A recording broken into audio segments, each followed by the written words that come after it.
إن الحمد لله نحمده ونستعينه ونستغفره ونعوذ بالله من شرور أنفسنا ومن سيئات أعمالنا من يهده الله فلا مضل له ومن يضلل فلا هادي له وأشهد أن لا إله إلا الله وحده لا شريك له وأشهد أن محمدا عبده ورسوله صلى الله عليه وعلى آله وأصحابه وسلم تسليما كثيرا. E falenderojmë Allahun Azza wa Jall. Ai është meritor për çdo lavdrim, për çdo lavdot dhe çdo falënderim. Kërkojmë falje prej Allahut subhanahu wa taala dhe kërkojmë mbrojtjen e Tij nga të këqijat e nefsit dhe veprat tona të liga. Atë që Allahu Azza wa Jall e udhëzon në rrugën e drejtë, askush nuk mund ta humb nga ajo rrugë. Por atë që Allahu Azza wa Jall e lën në humbje me drejtsinë e Tij, askush nuk mund ta drejtojë. Dëshmoj se nuk meriton askush të adhurohet pos Allahut Azza wa Jall, i cili është një dhe nuk ka shok, dhe dëshmoj se Muhamedi është robi Allahut dhe i dërguari i Tij. Xhamatlit të nderuar, ju këshilloj juve dhe veten time me frikë ndaj Allahut Azza wa Jall, me devotshmëri, dhe se kjo është këshilla e pejgamberëve dhe njerëzve të mirë prej fillimit të njerëzimit deri në fund.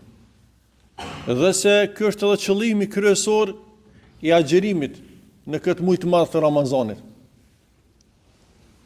Kështu që të ngritemi në shkallët e devotshmërisë, në shkallët e frikës ndaj Allahut subhanahu wa taala, duke i përmbush urdhrat e Allahut Azza wa Jall dhe kërkesat e Tij dhe duke u largu nga ndalesat e Tij. Por sot do të flasim në një aspekt tjetër të devotshmërisë, ose me thonë ndryshe, devotshmëria si qëllim dhe objektiv i agjerimit nuk nënkupton vetëm përmirësimin e raporteve me Allahun Azza wa Jall, por raporteve në mes robit dhe Allahut. Mirë po, këtu synohen ose pjesë e saj janë edhe raportet e njerëzve njëri me tjetrin. Atëherë ashtu sikur besimtari që përpjeket këtë muaj të Ramazanit të rregullon raportet me Allahun subhanahu wa taala, duhet ta di mirë që pjesë e rregullimit të raporteve me Allahun është edhe sa ne i rregullojmë raportet mes veti.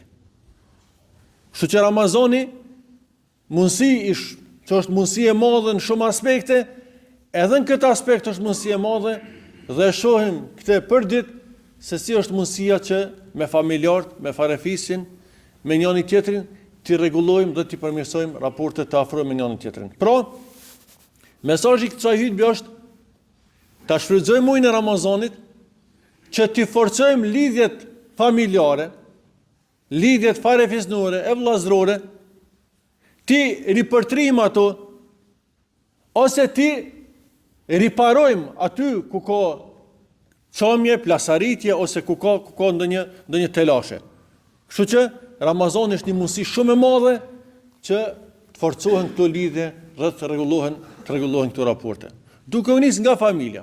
Pra familja është e para. Familja është e para, është para të tjerëve. Atëherë duhet njëri të jap rëndësi familjes këtë muaj të Ramazanit. Para të tjerëve. Meqense pas tyre vinë edhe raportet e tjerëve gjithsesi. Pra, Ramazani është ai momenti ku njerëzit zakonisht përpjeken që të jenë bashkë në iftar edhe në syfër, e që është një rast i mirë. Do thonë vendi ushqimi ku hohet sofra është një rast i mirë që të bashkohet e gjithë familja, që të jenë gjithë bashkë. Dhe kjo para gjithave bëhet në aspektin e imanit dhe besimit. Njeri synon çdo vepër që e bën për Allahun dhe çdo vepër që e bën shpreson tek Allah subhanahu wa taala.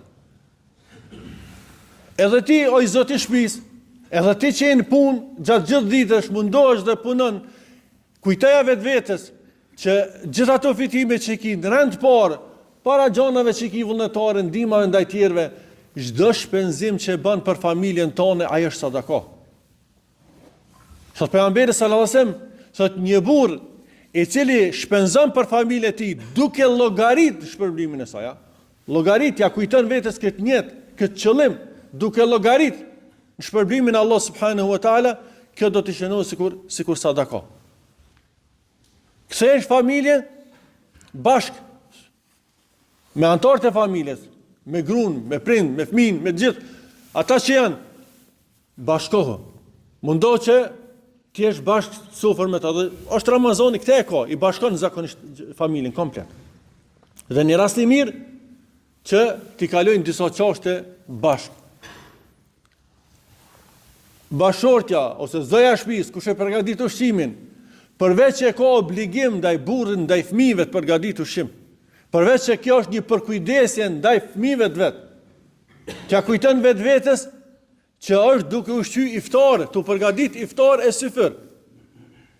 E që kjo e shton shpërbimin edhe më shumë, se sa më shumë njeri të ja rikujtoj vetes llojet e njeteve ose të shtoj njetet për veprën që e bën, shpërblimi shtohet. Përderisa shkon hadithin e pejgamberit alayhis salam, që ti nëse ushqen një agjërues, kush do të jetë ai? E fiton shpërblimin e tij, pa ju paksua ti asgjë, mirë po merr shpërblimin sa ai që ka agjëruar. E njëjta është edhe anëtarët e familjes. Gjithë ata që agjërojnë, burri, fëmia, gjithë anëtarët tjerë që agjërojnë. Ai që përgatit këtë ushqim, po edhe ai që ka financuar për këtë ushqim, që zakonisht është i zoti i shtëpisë, gjithë kanë shpërblimin. Ta llogarit njeriu këtë. Dhe kjo është sadaka më e mirë, dhe kjo është sadaka obligative, që njeriu ka obligim për familjen e tij. Pastaj, ti kujdesshëm njeriu gjatë gjithë jetës, mirë po, sidomos në Ramazan, të mos zgjon shumë kojde, edhe nëse një herë ndoshta nuk është dolu ushqimi siç duhet ose diçka. Transmetohet prej pejgamberit alayhis salam, thot Enes radiallahu anhu, shërptori i tij, thot ma aaba an-nabiy sallallahu alaihi wasallam ta'aman qat. Asnjëherë nuk e kanë nënshmu pejgamberi sa ushqimin. Kurr, s'ka post ushqim që kanë nënshmu, kurr. Nëse ja ka kojt e ka hunger, nëse s'ja ka kojt e ka lënë. Që njëri do të jetë edukata jone gjithë herë, po sidomos në Ramazan. Këtë mujt rahmetit, tjetë një afrim më i madh me familjen, tjetë një koordinim më i madh, tjetë falja më e madhe nëse na synojmë. Domethënë që në Ramazan na fal Allah subhanahu wa taala. Atëherë disa lëshime ose disa gjëra që mundën me ndodh mes neve, do të Ramazan këtu të kem arsye edhe më tepër që ta falim njëri tjetrin. Pastaj ajo kënaqësia kur familja komplet ishe bashkë duke shku në xhami, duke shku në namazin e taravive, që nuk është synimi vetëm sofra dhe vetëm ushqimi. Ushqimi është diçka në formë simbolike. Është diçka e nevojshme, mirë po simbolike. Mirë po e ka atë shëretin e vet, që thot populli. Bashkë në sofër. Bile mos të harroj këtu. Ramazani është një rast i mirë kur agjërojnë me fëmijë, me gjithë, që gjithë ndihmojnë për zonën e shtëpisë. Edhe djali, edhe çika, edhe gjithë me shtru sofrën e gjonat me njëri tjetrin, me nxit fëmin ose me afru fëmin, që realisht sot fëmia kaloi një kohë gjatë nëpër telefonin, nëpër internetin, domethënë Ramazani është një rast që mu afru familja edhe më shumë. Edhe që ka aspekt shumë i rëndësishëm, që me urdhëru fëmin ose me afru fëmin, që ata me kon një faktor në familje, me kon pjesë e atij iftari, pjesë e organizimit, pjesë e shtrimit. E kështu me radhë. Pastaj që thash, shkumja bashkë në xhami, ose leximi i Kuranit, ose pyetje përgjigje rreth Ramazanit, me bosh prehi që një kohë me diskutu rreth agjërimit, rreth vlerave. Andaj, kjo është një rast shumë i madh Ramazani që të lidhet familja dhe më tepër mes veti, që të përmirësohen raportet me familje. Po pastaj, kjo është më shumë për familjen e ngushtë, mirë po edhe me familjen e gjon. Ne kemi edhe tradit, elhamdulillah, një tradit të mirë, me iftaret që i bëjmë me familjarët, me familjen e gjon, me ftesat që i bëjmë njëri tjetrit, me vllaznillake, me miqësie, me farefese, me shoqënie, me gjitha. Bile nështë ka një herë, disa njerëz as shumë thirrën, saqë duhet mos me harru që qyshtash familja është e para. Me do iftare atje për familjen, se nështë as shumë njerëz të thirrin, saqë mundet asnjë iftar mos me bon shpinën e tij. Që me pas kujdes familja është në rend të parë. Pastaj edhe farefisi ma i gjon, ose familja e gjon, afrohen njerëzit. Kjo është ajo mirësia e Ramazanit. Që ka njerëz që nashta nuk e ki mundësin, ose nuk mundesh një darkë me hongër bashkë me të, ose një drekë me të, deri vetëm iftarë. Iftarë si vjetë, iftarë në kalum, mirë po, iftarë që në ta që alhamdulillah për na bashkojnë. Për deri sa nashta dikon e bashkojnë diçka tjetër, neve na bashkojnë këto punë të mira. Çdo iftar që ti e thirr dikon e merr shpërbimin e atij. Mirë po dhe çdo përgjigje që ti ja bën ftesës vllaut ton, mikut ton, shokut ton, dije që ja mundson edhe atij me fitu një shpërblim. Dhe kështu që gjithë dalin për Ramazanit fitimtar. Edhe ata që shpenzojnë, por edhe ata që marrin pjesë. Pastaj këto lidhje në shoqërinë përgjithësi vazhdojnë lidhet pra të mbohen në Ramazan në aspekte të ndryshme që shtash, gjithë bashkë namazin xhami, mbushen xhamiat më shumë, është prezenca në ligjërat ose në këshilla që jepet më shumë, namazin e taravive gjithashtu, dhe kjo bën që edhe komuniteti, edhe shoqënia të jenë më afërt njëri me tjetrin, më lidhur me njëri tjetrin. Pastaj edhe ndihmat që bëhen për njëri tjetrin. Pejgamberi sallallahu alajhi wasallam ka qenë njëri shumë bujar. Mirë po në Ramazan bujaria e tij është shtu edhe më shumë.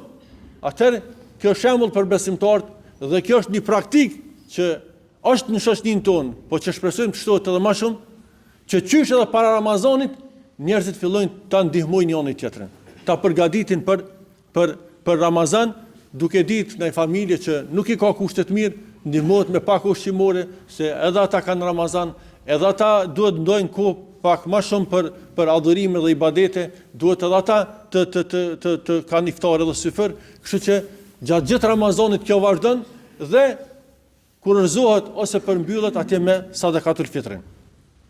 Mirë po, ky muaj është edhe muaji i zakatit, ku nxjerrët zakati. Kështu që gjitha këto aspekte, edhe adhurimet si namazi që bëhet me xhamat, edhe agjerimi, edhe pse është adhurimi pa dukshëm, i na afron si familje, si shoqëni, si komunitet.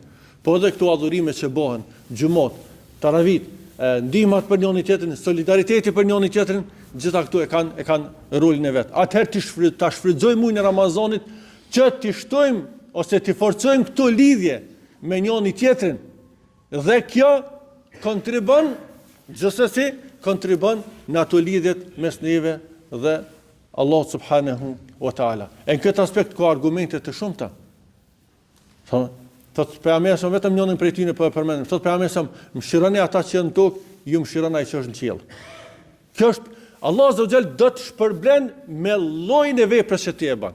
Je mëshirshëm me njerëz, edhe Allah do të ndihmon. Je fals me njerëz, Allah do të ndihmon. Afrohesh me raporte të mira me njerëz, edhe Allah do të afrohet kështu teje. Kështu që mos i harrojmë pra edhe këtë aspekt, ose kjo le të jetë një përkujtim, se pra po them, na shohim prej para Ramazanit se si është një atmosferë Ramazanit, një afrim mes familjes, një afrim mes njerëzve, mes komunitetit. Mirë po, kjo një përkujtim që ato të shtuan dhe të lidhen më shumë. E lutim Allah subhanahu wa taala që të na ndihmon në lidhjen e raporteve në rend me Allah subhanahu wa taala, pastaj edhe me të tjerë, të jemi shembull për të mirë, të jemi shembull dhe të dalim ndihmë njëri tjetrit në çdo situatë, në çdo kohë, e të jemi bashkë, të jemi të unifikuar në rrugën e Allah subhanahu wa taala. Wa akhiru dawana alhamdulillahi rabbil alamin.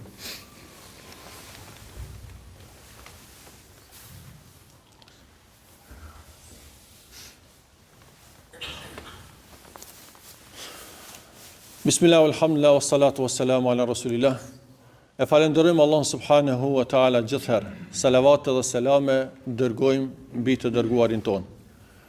Vllazën xhamatli, jemi në 10 ditëshin e mesëm të muajit të Ramazanit, edhe e kemi përmend disa herë edhe gjatë namazit të drekës ose edhe taravive, që këto 10 ditë ose këto 10 net janë më të mira se sa ditë dhe ditësh i parë.